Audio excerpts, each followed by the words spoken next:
Alors dans le livre de Joël, chapitre 2, verset 4 à 11.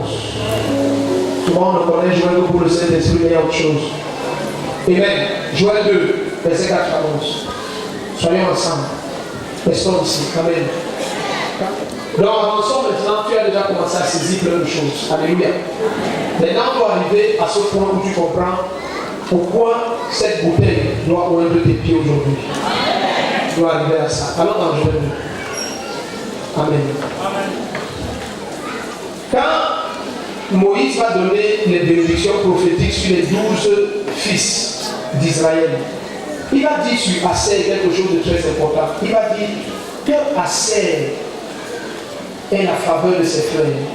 D'autres versions disent que Asser soit en faveur à ses frères. En anglais, on dit let Asa have acceptance. Que Asser ait l'acceptance. Amen. Amen. Et il va donc dire que pour cela, que ses pieds soient trempés dans l'eau. Amen. On va arriver à ça dans le Deutéronome chapitre 3 tout à l'heure. Joël 2, verset 4 à 11. Amen. Amen. Une chose que tu vas constater très vite concernant ces attaques qui sont des conflits spirituels et qui imposent des lois sur les familles, c'est qu'une première chose que cette loi te refuse d'avoir, c'est une possession ou des possessions particulières. Amen. Donc, tu peux voir une famille où tout le monde est marié sauf l'aîné. Tout le monde est aisé sauf l'aîné. L'aîné continue à tendre les mains au cadet. Tout le monde a son foyer, il y a que l'aîné qui est polygame et embrouillé dans toute sa vie. L'aîné seulement. Cette famille-là, même si les autres croient qu'ils ont prospéré, ils sont en captivité. L'aîné là, il a des problèmes mentaux. Tout le monde croit que par la grâce de Dieu, pour le comme ça, votre famille a bien rempli son contrat auprès des forces des ténèbres. Donc, au moment où ils vont vous montrer que rien ne s'est passé ici. Est-ce qu'on est ensemble?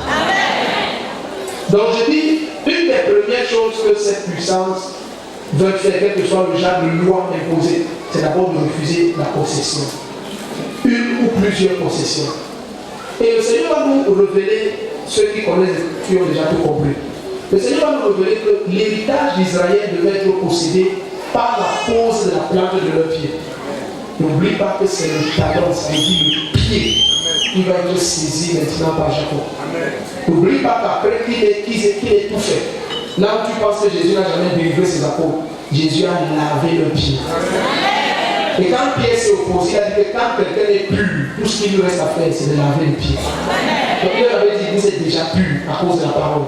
Et il leur dit maintenant, après, quand quelqu'un est pur, ce qui lui reste, ce sont les pieds. Amen.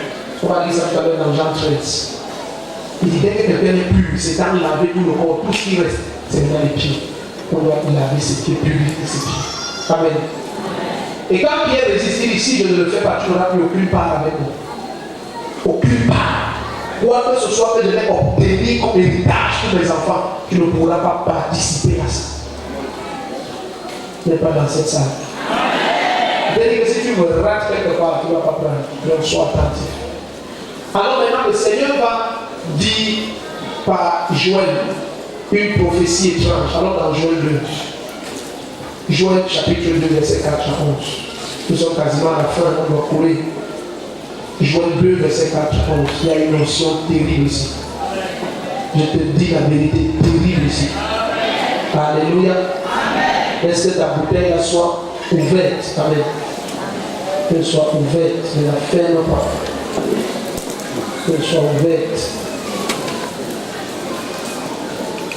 Si on refusait que dans ta famille, les gens aient les terrains, ou les mariages, ou les enfants, ou les maisons, ou quoi que ce soit, le temps est venu que tu prennes possession.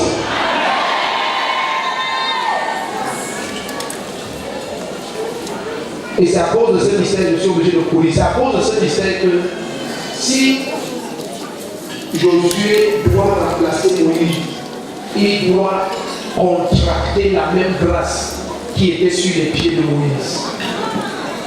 Moïse a pensé que ça suffit comme je lui ai imposé les noms. C'est ça que Moïse peut faire. Deutéronome 34, verset 9.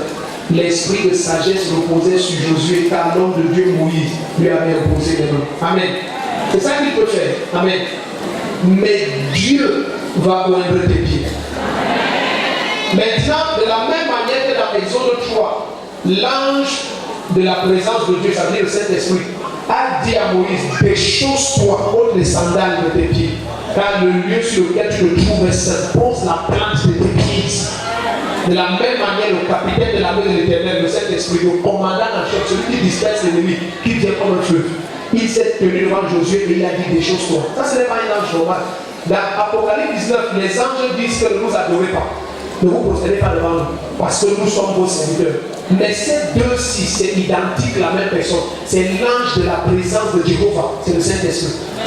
Il a dit à Moïse, tes pieds doivent toucher ce lieu. Ce lieu est saint.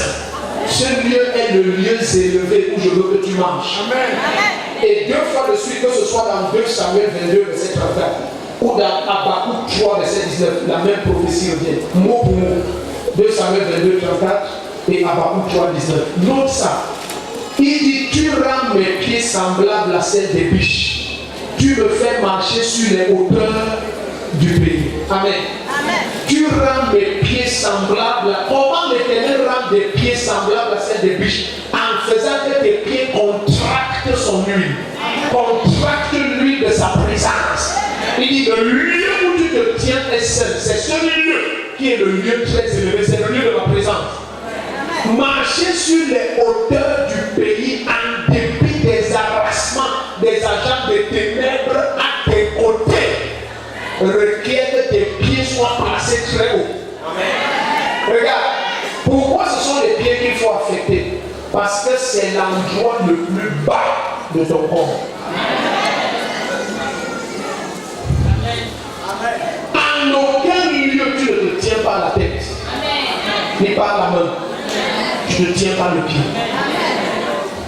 Alors quand Dieu va maudire, Dieu va dire que leur pas soit instable en tout lieu et qu'il n'ait aucune possession. Que dans tout héritage d'Israël, il ne possède rien. On va lire ça tout à l'heure dans le livre de Michée. Ça, c'était une terrible malédiction. Donc, quand tes pieds sont instables, c'est pour dire l'absence de possession. Et la première chose que Dieu fait à Moïse ou à Josué, leur pied doit entrer en contact avec la sainteté de sa présence, avec la puissance de sa présence. Et il va leur dire maintenant, allez. Il dit à Moïse, va libérer mon peuple, amène-le maintenant dans la terre promise. Il dit à Josué, maintenant, traverse le Jourdain, maintenant que tu as touché ce lieu. Traverse le Jourdain, fais entrer mon peuple. Dès que les pieds de Josué là vont toucher le Jourdain, les berges du Jourdain, la Bible dit le Jourdain va s'ouvrir en deux. Il n'y avait plus d'obstacles et de force pour résister encore à la gloire qui émanait de là-bas. Cet homme était déjà placé sur les hauteurs. Là où on le refusait d'arriver depuis des années. Cette huile, cette puissance, cette gloire l'avait déjà transporté là-bas. Au lieu de son place. Regardez, sois ici, sois ici, sois ici, sois ici. Jésus-Christ vient comme un premier-né. Pas seulement pour Marie, mais premier-né aussi de toute la nouvelle création. C'est aussi le premier-né d'entre les morts.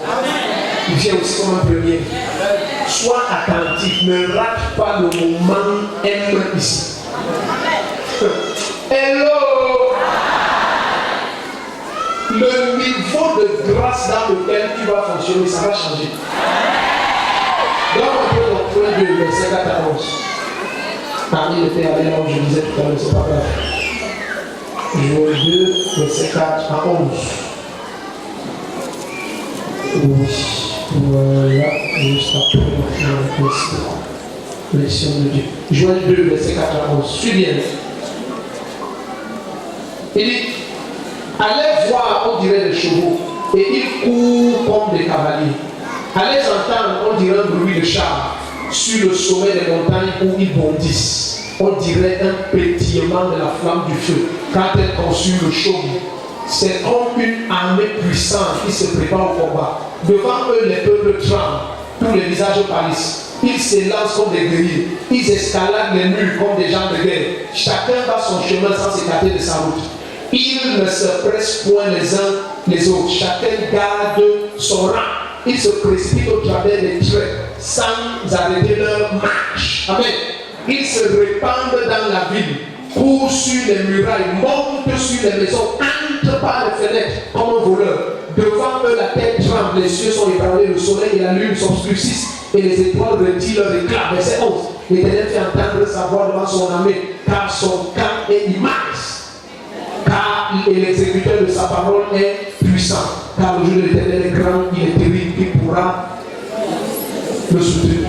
Est-ce que tu es ici? Garde ça en esprit, ça dépend des versions où tu es. Garde ça en esprit. Amen. Garde ça en esprit. Avançons. Joignons ça avec 1 Roi 18. Va dans 1 Roi 18. Va dans 1 Roi 18. Jesus. Seigneur Jésus. Amen, amen. 1 Roi 18, versets 45 et 46. Après, on va dans Deutéronome 33. Ceux qui sont faciles à retrouver des livres dans la Bible, à partir de l'habitude, ils peuvent en même temps être dans Deutéronome 33, versets 24 et 25. Il est dit sur Asser, il dit, béni soit Asser parmi les fils, qu'il soit en faveur à ses frères, et qu'il plonge son pied dans l'huile. Maintenant, il dit alors que tes verrous soient de fer et de bronze. Attention, soyez ensemble. Pardon, ne rate pas le moment, ça va passer vite. Maintenant, ça n'a pas de sens. Si Jésus vient, il oint tes pieds. Si Jésus te touche, il t'amour. Si l'apôtre peut toucher un mouchoir et on prend ça, on va chasser les démons, imagine si Jésus touche. Là maintenant, Jésus a de toucher leurs pieds, oindre les pieds. Maintenant, il dit que si je ne oins pas tes pieds, tu n'auras aucune part. Tes mains ne posséderont rien de ce que je vais acquérir. Ah, c'est étrange. Comment si je ne oins pas tes pieds, tes mains ne pourront pas posséder? Ah non, doucement, tu vas comprendre. Maintenant, il vient et il dit, sur Asser, il dit ceci. Qu'il est la faveur de ses frères. Comment ça va se faire? Que ses pieds soient en permanence dans l'huile et alors ses verrous seront de fer. Ça veut dire à ce moment maintenant, quand Asser va saisir quelque chose, ce sera comme lorsque des tenailles en fer ou en bronze tiennent ça. Quand il parle de verrou ici, il parle de saisie de ta main. Il dit à cause de la manière dont tes pieds seront points, tu vas tenir le mariage comme ça. Un démon avec la loi de célibat va se fatiguer à essayer d'arracher, il n'y aura pas moyen. Il dit, non, attends, je vais vous dire comprendre la relation. Mais il parle de oindre tes pieds. Et il dit que tes verrous seront de fer. Il parle de oindre tes pieds. Et il dit que si ne les oins pas, tu n'as plus aucune part avec lui. Et maintenant, dans Ézéchiel 16, Dieu va révéler quelque chose d'étrange. Il va dire, Jérusalem, vous savez pourquoi vous renouvelez toujours dans le péché? Il dit parce que le jour où vous êtes né, on n'a pas coupé votre cordon ombilical.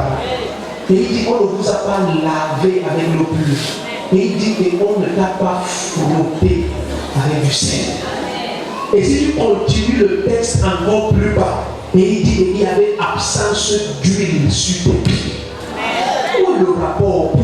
Pourquoi est-ce que si on n'a pas fait tout ça, ma vie est condamnée à ne rien posséder? Est-ce que tu es dans cette salle ici? Mais tu as voyagé,